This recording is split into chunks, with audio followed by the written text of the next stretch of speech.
Ben, on est venu sur la fête de l'humanité aujourd'hui et c'est dans la continuité des actions qu'on mène depuis plusieurs mois, c'est-à-dire 14, puisque ça a commencé le 5 juillet.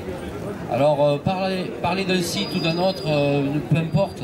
Nous, ce qui nous importe, c'est d'arriver à défendre notre recherche en France. Donc globalement, ce qui nous arrive, c'est qu'on a rebooté un premier plan le 11 mars, après plusieurs mois de lutte et de grosse mobilisation. La recherche, pour l'instant, ils veulent supprimer les activités sur Montpellier.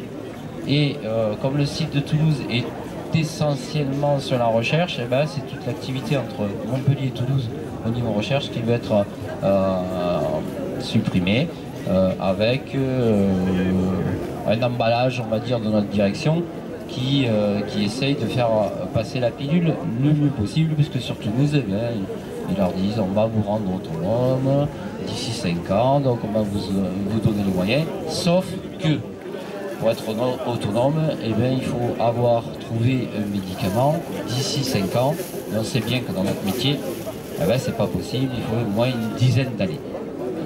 Donc on est sur Toulouse un peu voué à la mort, et à Montpellier, on prend exactement dans l'inspiration le même chemin que Toulouse. Parce qu'en fait, ils nous suppriment notre activité de recherche, ça c'est leur volonté, certainement pas la nôtre. Et derrière, ils veulent mettre en place, externaliser vers des startups et des spin-offs. Donc ça veut dire quoi? C'est que globalement, ils veulent plus prendre ce... Parce que effectivement, il y a le risque de l'échec. Ils ne supportent plus l'échec. Parce que l'échec coûte. Comme on a à la tête de notre entreprise un comptable, et en tant que directeur de recherche, on a un radiologue, donc des gens qui sont très compétents dans notre métier de la santé, on voit bien avec leur cursus. Et donc ce qu'ils font, en fait, ils gèrent des coûts. Donc aujourd'hui, ils veulent faire 2,5 milliards d'économies dans le cadre de leur projet, sachant qu'on fait quand même 9 milliards de bénéfices. Que même dans l'hypothèse de ce qui a été dit tout à l'heure, où ils arriveraient à 50% de reversement de dividendes aux actionnaires, il resterait quand même, si je divise par 2, 4 milliards et demi. Donc les 2,5 milliards d'économies, si je les enlève des bénéfices, parce que éventuellement je ne vois pas pourquoi on peut faire des économies quand il nous reste encore 4 milliards d'économies, 4 milliards 5, il faudrait qu'on nous dise à quoi ça va servir. Si on enlève ces 2,5 milliards, il nous reste encore 2 milliards. Donc on est hyper bénéficiaire. Après nous on a fait un petit calcul. Alors il faudra revirer. On est parti sur l'hypothèse que le coût de fonctionnement des centres de Toulouse et de Montpellier équivalait à 480 millions d'euros annuels. Ces sites avec les salaires, les fluides, etc.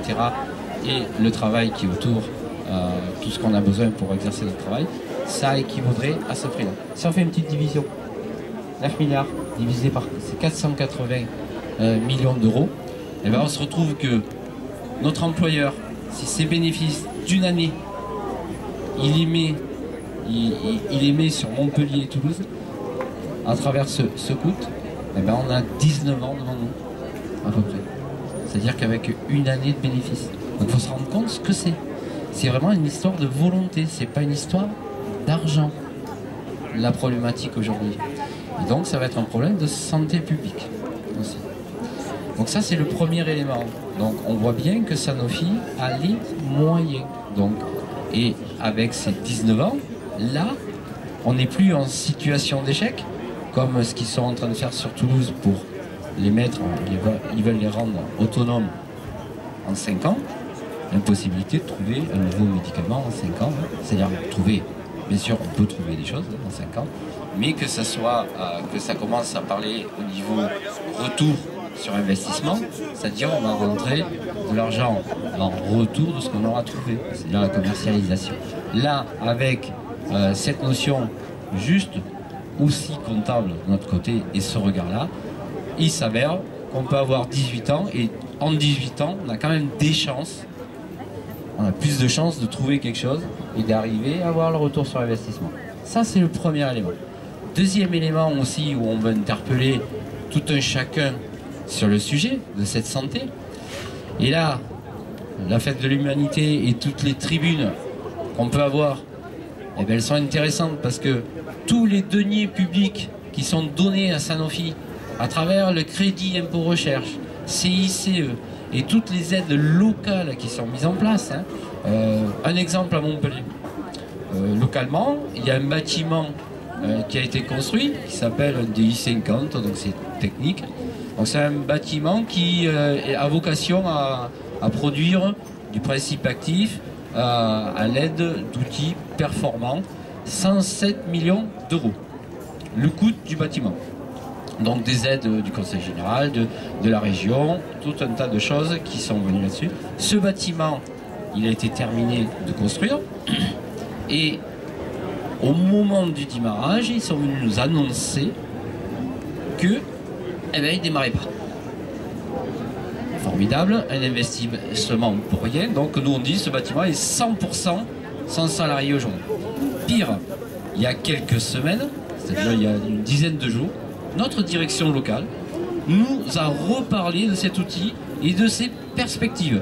Vous allez voir, les perspectives, c'est assez adorable comme vision du sujet et comme c'est significatif de la manière dont ils se projettent dans le sujet.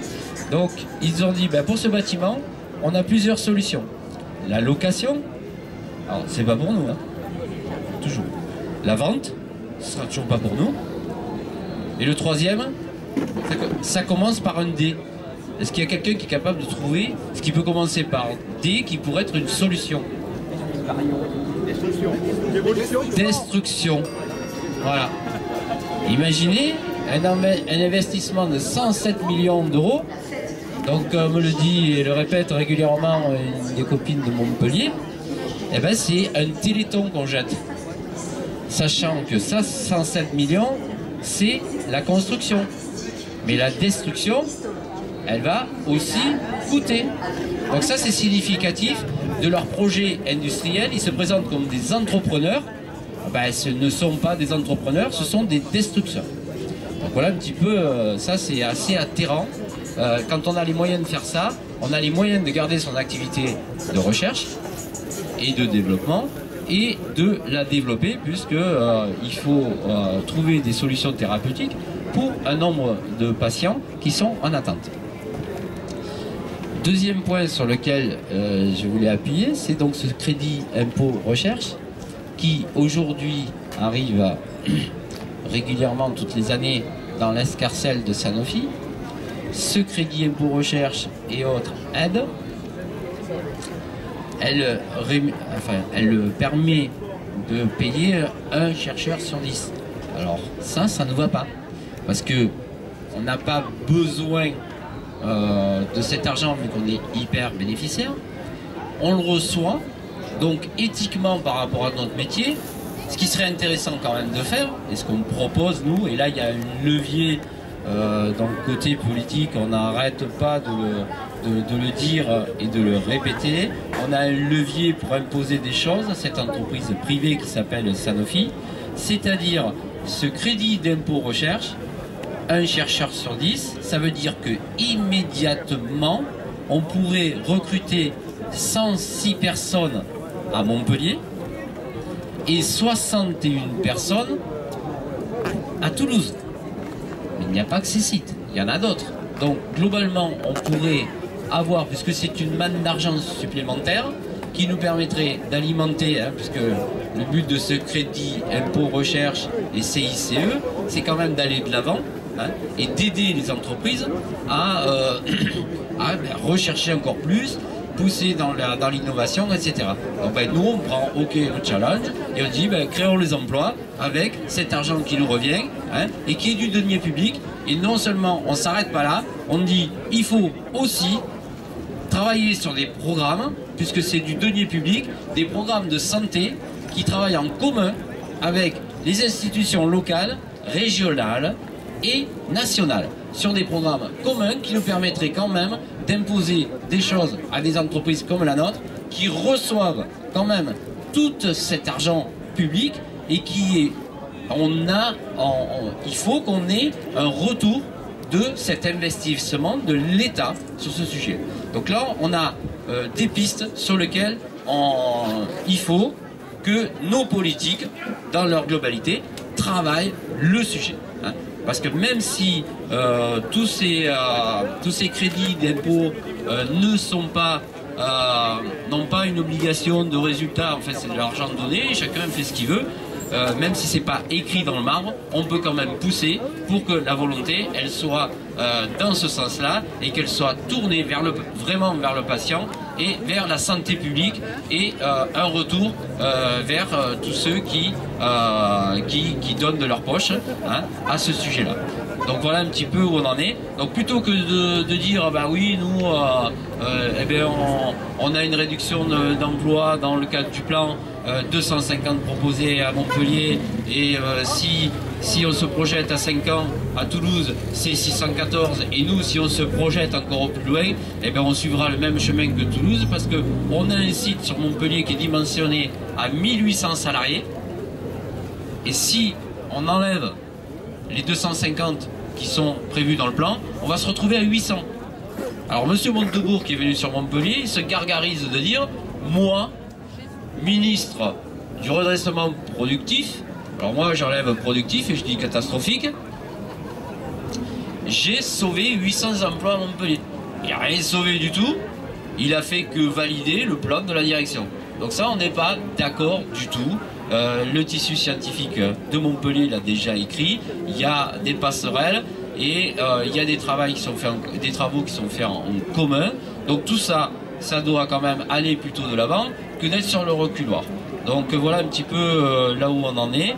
Aujourd'hui, dans le cadre de l'état des lieux sur notre site et dans la recherche, on va, dans les semaines qui suivent, rentrer dans un nouveau plan, parce que je vous ai dit tout à l'heure qu'il y avait le premier plan qui avait été retoqué par la justice.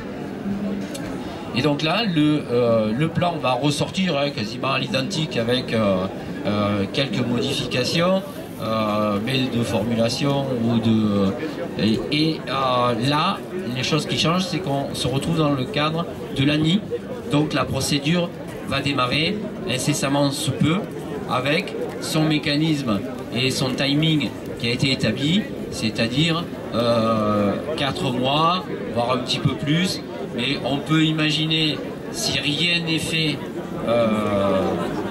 là entre maintenant et début d'année 2014, ce plan risque d'être mis en œuvre et donc au printemps les dégâts seront faits, sachant que déjà depuis 14 mois il y a beaucoup de dégâts de fait dans une entreprise de santé.